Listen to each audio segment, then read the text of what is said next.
அப்பா நானும் அம்மா ஒரு முடிவு எடுத்திருக்கோம். ஆமாங்க. என்னன்னு? அதுக்கு ஒரு பிளாஷ்பேக் இருக்கு. 2025 நானும் அம்மா ஒரு ரெசல்யூஷன் எடுத்தோம். என்ன ரெசல்யூஷன்? ஜனவரி 1ஆம் தேதியிலிருந்து ஜிம்முக்கு போட எவனுக்கு ரீல்ஸ் அனுப்ப கூடாது, இன்ஸ்டாகிராம்ல டெலிட் பண்ண, ஃபுல் கான்சன்ட்ரேஷன் படிப்புல இருக்கும், ஃபர்ஸ்ட் கிளாஸ் படிச்சு பாஸ் ஆகணும், குடும்ப தரத்துல கொண்டு போகணும்.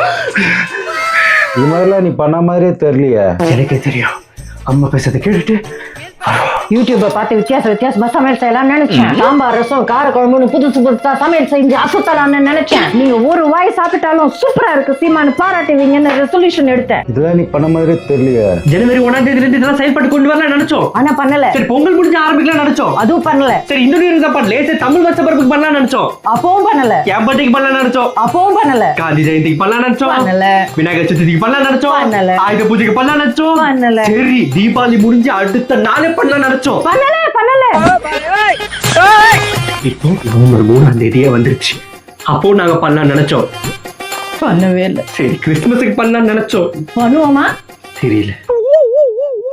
அதனாலதான் நாங்க இந்த 2024 ஒரு ரெசல்யூஷன் எடுக்கலாம்னு இருக்கிறோம். இது என்ன ரெசல்யூஷன்? எந்த ரெசல்யூஷனையும் கடைப்பிடிக்க கூடாதுன்னு ஒரு ரெசல்யூஷன் எடுக்க போறோம். இந்த ரெசல்யூஷன் கடைப்பிடிப்போமா எனக்கு தெரியல. பாப்போம். ஆக மொத்தம் நல்லா சாப்பாடு போட மாட்டேங்க.